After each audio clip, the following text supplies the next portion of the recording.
بعد بغیر کسی تمہید اور تاخیر کے آپ جانتے ہیں ماضی قریب کے جن بزرگوں میں جن کا فیض عالم کے اوپر پھیلا، خاص کر اپنے علاقے کے اندر احیاء سنت میں جن کو ایک خاص مقام حاصل تھا، قرآن کریم کی تقریب جو منعقد کی گئی اس کی تصحیح اور اس کو صحیح پڑھنے کا جو طریقہ حضرت ہردوئی علیہ الرحمہ کے ہاں ہم سب کو ملا ہے، ماضی قریب میں اس کی کوئی مثال نہیں ملتی۔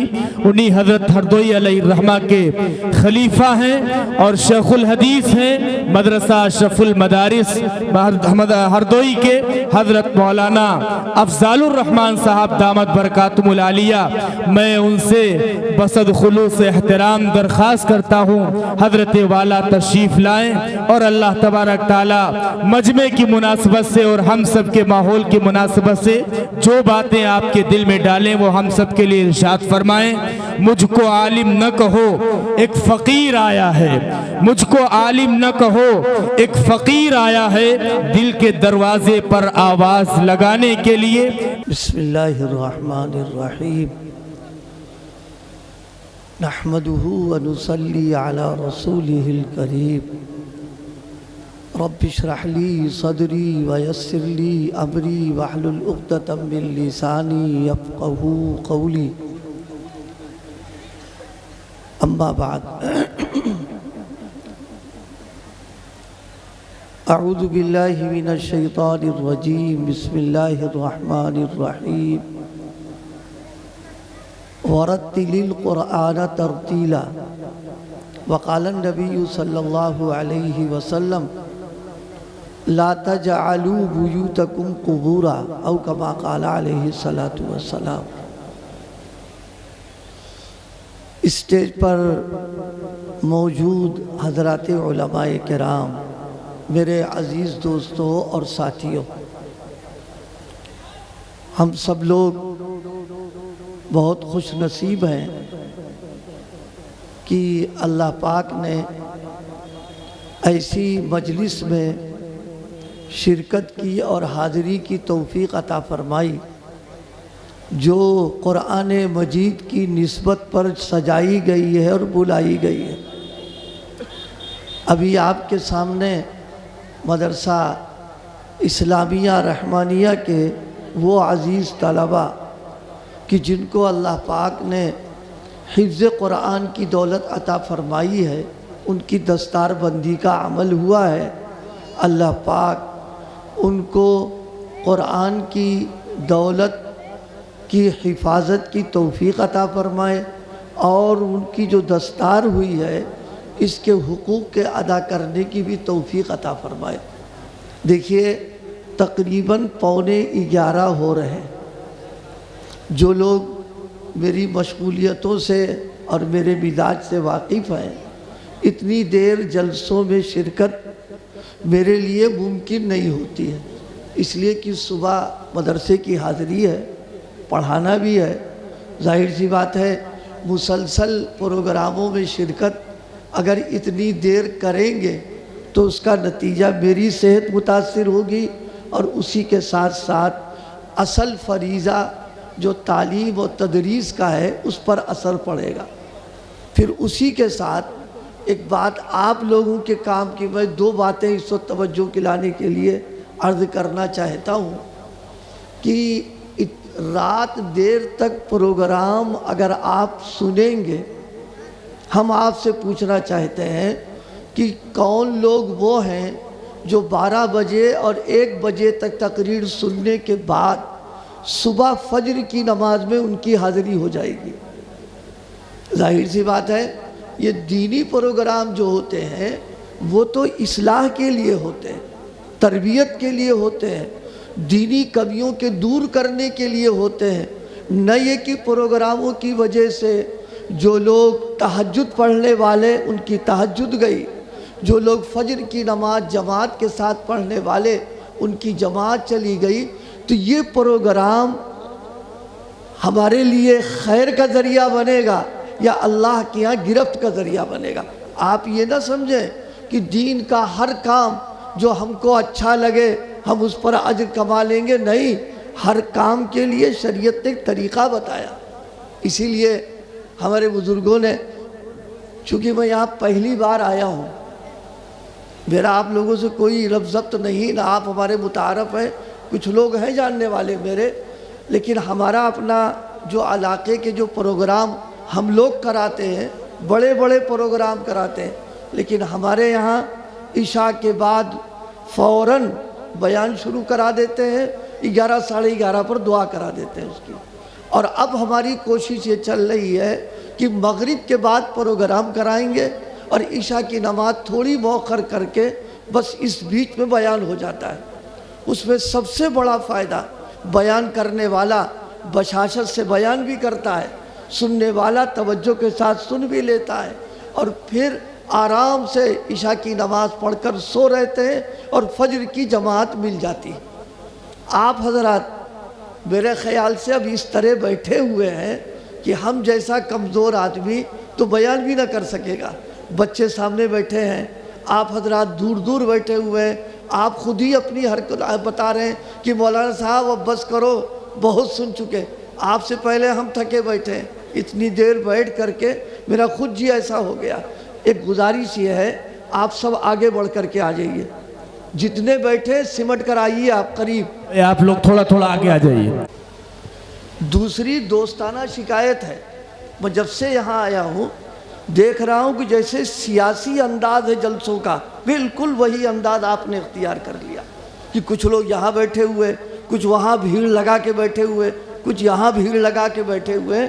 یہ دینی پروگرام کا مزاج تھوڑی نہ ہے، یہ تو سیاسی انداز ہوتا ہے کہ نیتا جی بیان کر رہے ہیں اور صاحب ہم بیٹھے ہوئے ہیں تتر بتر، یہ نہیں۔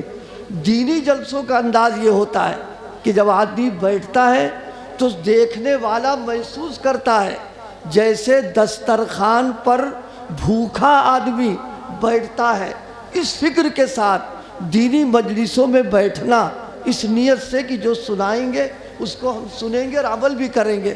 اور ایک توجہ دلانے کی عرض کر دیں، میں جب یہاں آیا تو ماشاءاللہ کیمرہ خوب چل رہا تھا، خوب چل رہا تھا۔ قرآن کی نسبت پر مجلس سجائی جائے اور اس میں اس کھلم کھلا گناہ کا ارتکاب کیا جائے، جو ارتکاب کرنے والے وہ بھی مجرم ہیں اور جو خاموش ہیں وہ بھی مجرم ہیں اس کے اندر۔ آپ یہ نہ سمجھیے کہ بہت آسان بات ہو گئی ہے۔ جلسوں میں ہم بھی جاتے ہیں، بڑے بڑے جلسوں میں، لیکن یہ سب چلنے نہیں دیتے ہمیں، چونکہ پہلی بار آنا ہوا، اب آتے ہی میں ٹوک دیتا تو لوگ کہتی یہ بڑا مولوی کھڑکھڑا قسم کا آ گیا۔ نہیں، نبی پاک صلی اللہ علیہ وسلم نے، سنیے، اللہ کے پیغمبر نے فرمایا، ان اشد عذاب اللہ یوم القیامہ المصورون، قیامت کے دن سب سے سخت عذاب ان لوگوں کا ہوگا جو تصویر کشی کا معاملہ کریں گے۔ اور تصویر کشی کرنا، تصویر کشی کرانا، تصویر کشی کی حوصلہ افزائی کرنا بغیر کسی مجبوری کے جرم ہے۔ یہ ابھی میں کانپور گیا تھا، تحفظ ختم نبوت کے تربیتی پروگرام میں آخری نشست تھی، اسی میں میرا پروگرام تھا۔ دارالعلوم دیوبند کے حضرت محتمی صاحب تشریف لائے ہوئے، اور جناب والا جیسے میں بیٹھا کیمرہ شروع ہو گیا۔ میں نے ان کو کہا اس کو بند کریے، آپ کیمروں کو بند کر دیجیے آپ۔ اور اسی کے ساتھ ایک اعلان کیا، آپ کے سامنے بھی میں کہہ رہا ہوں، اگر دارالعلوم دیوبند کے مفتیان کرام اجازت دے دیں کہ فوٹو کھینچانا عام حالات کے اندر بھی جائز ہے، تو میں نے کہا سب سے پہلے میرا فوٹو لے لینا تم، اس لیے کہ ہمارا بھی جی چاہتا ہے کہ ہم بھی کیمرے میں آئیں، اخباروں میں آئیں، لیکن محمد الرسول اللہ کو یہ چیز پسند نہیں ہے، تو غلام ہونے کا تقاضا ہے کہ غلام کو بھی وہ چیز ناپسند ہونا چاہیے۔ آقا کسی چیز کو پسند کریں ہم کو پسند ہے، اور آقا کسی چیز کو پسند نہ کریں ہرگز ہم کو پسند اگر آ رہی ہے ہماری غلامی مشکوک ہو جائے گی۔ میں دو واقعے سنا رہا ہوں آپ کو۔ ایک موقع پر سیدنا حضرت ابو ایوب انصاری رضی اللہ تعالی عنہ، نبی پاک ہجرت کر کے جب مدینہ طیبہ تشریف لے گئے ہیں تو سب سے پہلا خوش نصیب انسان اس سرزمین کے اوپر جنہوں نے نبی پاک صلی اللہ علیہ وسلم کو اپنے گھر میں قیام کرایا، نبی پاک کے میزبان بنے، اللہ کے پیغمبر ان کے گھر میں تشریف فرما ہے۔ عجیب واقعہ پیش آ گیا۔ حضرت کا معمول یہ تھا، گھر سے کھانا آتا، اے بچوں اب دیکھیے یہ بیچارے ہار ڈالے بیٹھے ہوئے ہیں، کوئی مفتی صاحب ہو تو بتاؤ، ہار ڈالنا تو ان لوگوں کی پہچان ہے جو ہار گئے ہو، یہ تو جیتے ہوئے ہیں، انہیں قرآن ملا ہے، ان کو دستار ملی، اس سے بڑی فتح ان کی اور کیا ہو سکتی؟ یہ ہماری بدذوقی کی بات ہے کہ غیروں کی چیزوں کو ہم نے اپنا لیا اور سمجھتے کہ ہمارے لیے بہت بڑا اعزاز ہو گیا۔ اللہ کے بندو، تمہارا اعزاز تو قرآن ہے، اس کو ہٹاؤ پھینکو یہاں سے۔ یہ دینی پروگراموں میں سب ہوتا ہے، اور پھر مدرسے کے ذمہ داروں کو برا ضرور لگ رہا ہوگا، اس لیے کہ پھوڑا جب ہو جاتا ہے تو کیپسول نہیں دیتے، تب آپریشن کرنا پڑ جاتا ہے۔ جو برائیاں معاشرے میں پھیل رہی ہیں، اگر دینی پروگراموں کے ذریعے سے برائی اور پھیل جائے یہ خطرناک چیز ہوتی ہے، اور اگر دینی پروگراموں کے ذریعے سے اصلاح کی کوئی شکل پیدا ہو رہی وہ بہت مبارک بات ہوتی ہے۔ میں واقعہ عرض کروں آپ سے، ایک مرتبہ نبی پاک صلی اللہ علیہ وسلم کی خدمت میں گھر سے کھانا آیا، کھانا جب بچ کر کے گیا تو حضرت کا معمول یہ تھا، جب کھانا آتا معلوم کرتے کہ آقا نے کس طرف سے کھایا ہے، اسی طرف سے کھانا کھاتے تھے۔ اس دن جب کھانا آیا بالکل جتنا گیا تھا اتنا ہی آ گیا، کچھ کمی نہیں کھانے میں۔ پوچھا کیا ہوا؟ معلوم یہ ہوا کہ کھانے میں بودار چیز پڑی ہوئی تھی۔ اب بودار چیز لہسن بھی ہو سکتا ہے، پیاز بھی کچی ہو سکتی ہے، پڑا ہوا تھا۔ نبی پاک صلی اللہ علیہ وسلم نے اس کو نہیں کھایا، بے چین ہو گئے، تڑپ گئے کہ آج کیا گستاخی ہو گئی، کیا بے ادبی ہو گئی کہ مزاج مبارک کے خلاف ہو گیا اور آپ نے کھانا تناول نہیں فرمایا۔ دوڑتے ہوئے آئے اور عرض کیا یا رسول اللہ کوئی کمی ہو گئی، گستاخی ہو گئی، معاف فرما دیجئے، کھانا کیوں نہیں آپ نے استعمال کیا؟ تو نبی پاک نے بڑی قیمتی بات ارشاد فرمائی، فرمایا دیکھو میرے پاس حضرت جبریل آتے ہیں، حضرت جبریل آتے وہی لے کر کے، اور حضرت جبریل پاک ہیں، ان کو بو سے تکلیف ہوتی ہے، اور اس کھانے میں یا کچا لہسن اور کچی پیاز پڑی ہوئی ہے، اگر میں استعمال کروں گا تو میرے منہ میں بو پیدا ہو جائے گی، اور جب وہ آئیں گے تو ہم تکلیف کا ذریعہ بنیں گے، اس لیے میں نے اس کو استعمال نہیں کیا۔ آگے حضور نے فرمایا تم استعمال کر لو، تم استعمال کرو۔ تو بڑا پیارا جملہ کہا، میں سنانا چاہتا ہوں۔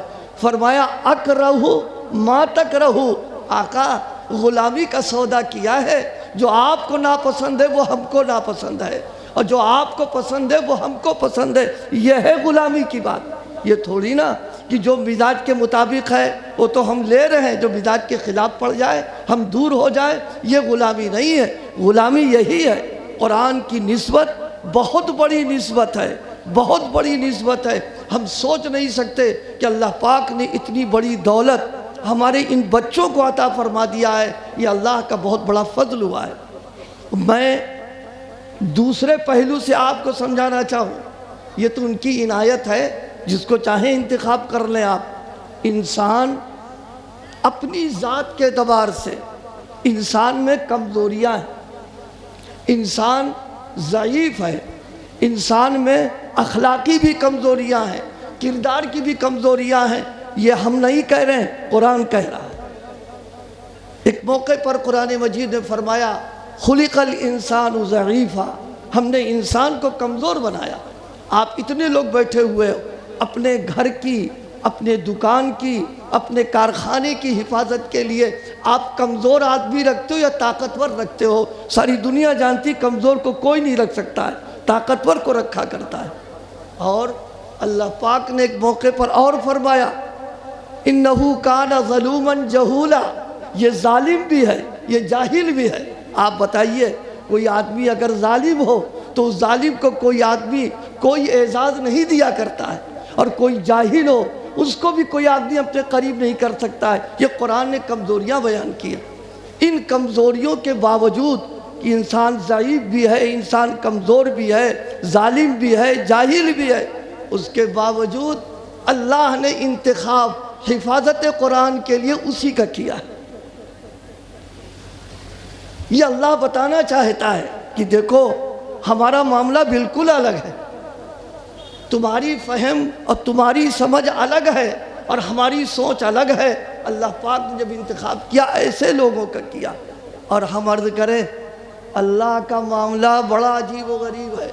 اب بات آ گئی تو سنیے، اللہ پاک کسی چیز کا ارادہ فرما لیں اور کچھ اللہ پاک طے کر لیں، ساری دنیا کی عقلیں ایک طرف، ساری دنیا کی سوچ ایک طرف، ان کا فیصلہ غالب ہو کے رہتا ہے۔ وہ کیسے؟ نبی پاک صلی اللہ علیہ وسلم ہجرت کی رات میں آپ نکل کر کے گئے، مشہور واقعہ ہے، اور اس موقع پر آپ کے ساتھ کون تھا؟ کوئی بہت بڑی فوج تھی کیا؟ اور آپ کے کیا دیوانے آپ کے ساتھ جا رہے تھے؟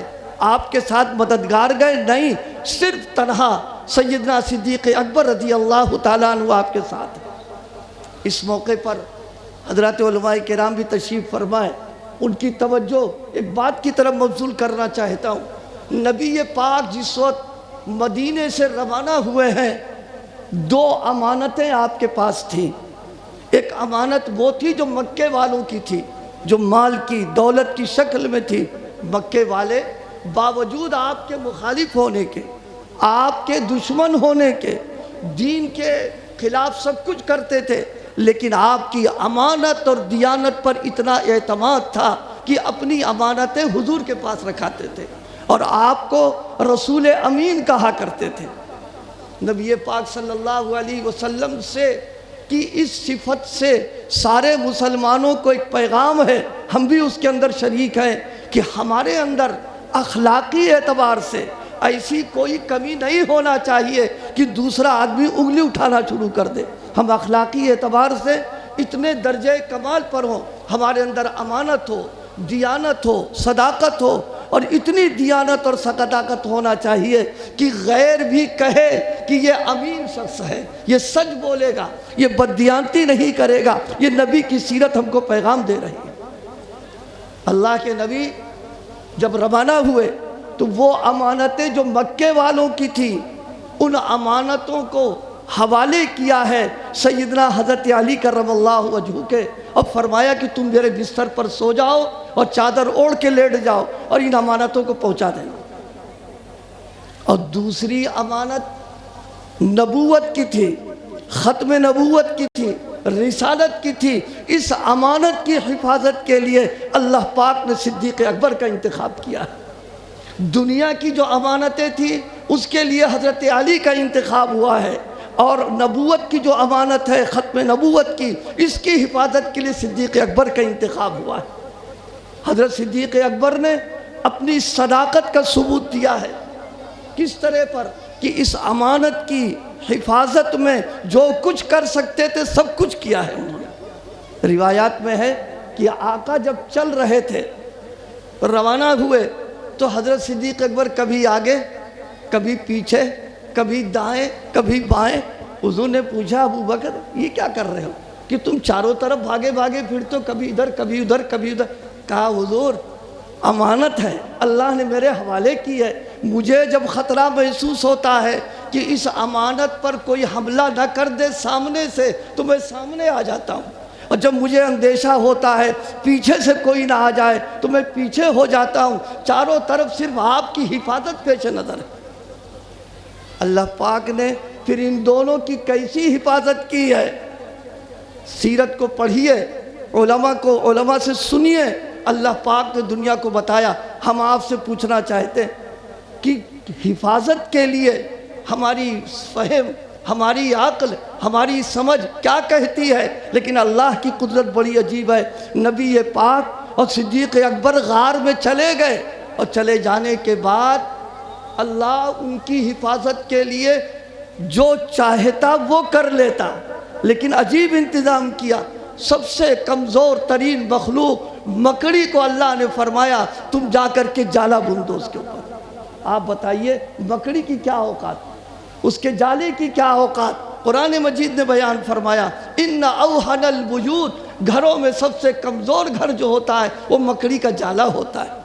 مکڑی کا جالا دیکھنے میں کتنا خوبصورت، کتنی چمک و دمک ہوتی ہے، لیکن کمزور کتنا ہے۔ ذرا سا ایک تنکا بکا کی جھونک برداشت نہیں کر سکتا ہے، لیکن اللہ نے دنیا کو بتایا ہم ہیں اللہ، ہم ہیں قدرت والے، تمہاری نظروں میں کمزوری ضرور ہے لیکن ہم جب چاہیں گے اسی سے حفاظت کا کام لے لیں گے۔ اللہ نے حفاظت فرمائی۔ میں نے یہ کیوں کہا؟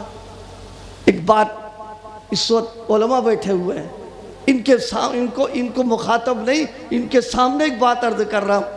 اللہ پاک نے جس طرح مکڑی کے جالے اور کبوتر کے گھونسلے اس کے ذریعے سے حفاظت کر کے اللہ نے یہ بتایا کہ دین کی حفاظت اور دین کا کام دنیا میں بھی ہم انہی لوگوں کو اکثر اور بیشتر توفیق عطا فرمائیں گے جو مخلوق کی نظروں میں بظاہر کمزور ہوں گے، بے حیثیت ہوں گے، ان کی کوئی اوقات نہ ہوگی، لیکن ہماری قدرت کہ ہم انہی کو دین کا محافظ بنا کے رکھیں گے۔ ہمارے یہ عزیز طلبہ جن کے سینوں کو اللہ نے قرآن کے لیے منتخب کیا ہے، جو سینہ، جو قلب نبی پاک کا تھا کہ اللہ نے ان کے قلب کر قرآن کو اتارا ہے، انہی کے سینے کو اللہ پاک نے ان کے بندوں کو، ان کے امتی کو ان کے سینے میں قرآن کو محفوظ کیا ہے۔ اگر آپ تجزیہ کریں مدارس میں حفاظ کی اکثریت ان گھرانوں کو ملے گی جو مالی اعتبار سے کمزور ہوتے ہیں، معاشی اعتبار سے ان کی کوئی حیثیت نہیں ہوتی۔ اللہ بتانا چاہتا ہے تمہاری نظروں میں مالی حیثیت کمزور ہے لیکن ہم قدرت والے ہیں، ہم ان کے سینے میں قرآن رکھیں گے ہم اور ان کی حفاظت کروائیں گے۔ ہمارے جو بچے حافظ ہوئے ہیں بس ان سے ایک بات کہہ کے بات ختم کر رہے ہیں۔ علامہ عبدالوہاب شعرانی نے اس موقع پر بڑی قیمتی بات بیان کی، فرمایا جس کے سینے میں قرآن آ گیا ہے اب اس کی ذمہ داریوں میں ہے کہ اس کا سینہ گندے اخلاق سے بالکل پاک ہو جانا چاہیے، گندی عادتیں بالکل نہیں ہونا چاہیے۔ کیوں؟ عطر کی شیشی جب ہی بنے گی جب اس میں گندگی نہیں ڈالی جائے گی، اور گندگی جہاں آ گئی سمجھ لیے عطر ختم ہو جائے گا۔ اسی طرح جس سینے کے اندر قرآن محفوظ ہے اس میں کبر کا ہونا، عجب کا ہونا، بد نظری کا ہونا، جھوٹ کا بولنا، دھوکے کا دینا، جتنی چیزیں ہیں اس کا حق ہے کہ اپنے آپ کو بالکل پاک و صاف رکھیں اس پر۔ اسی لیے علامہ عبدالوہاب شعرانی نے یہ بھی فرمایا کہ اگر حافظ قرآن کوئی گناہ کرتا ہے، اب گناہ کیا ہوتا ہے؟ یہی موبائل کا دیکھنا، یہ سب سے بڑا گناہ ہے۔ فسق و فجور کی ساری باتیں موجود ہیں، اندر قرآن بولتا ہے او بے حیا مجھ کو سینے میں رکھ کر کے تم یہ گناہ کر رہے ہو۔ اللہ پاک ہمارے ان بچوں کو حفظ قرآن کی نعمت جنہیں ملی ہے اس کے حقوق کی ادائیگی کی توفیق عطا فرمائے۔ اسی کے ساتھ ہم سب لوگوں کو تلاوت قرآن کی اللہ توفیق عطا فرمائے۔ ہمارے گھروں کے میں گانوں کی آواز، فلمی نغموں کی آواز، بے حیائی کی اگر آواز نکل رہی ہے تو ایمان والا گھر نہیں ہے، وہ گھر غیروں کا ہے۔ ہمارے گھروں میں تلاوت کی، ذکر کی، درود شریف کی، استغفار کی، قرآن پڑھنے کی، حدیث پڑھنے کی آواز آنا چاہیے کیونکہ ہم ایمان والے ہیں۔ اللہ پاک ہم سب کو توفیق عطا فرمائے تلاوت قرآن کی، گناہوں سے بچنے کی۔ وآخر دعوانا الحمدللہ رب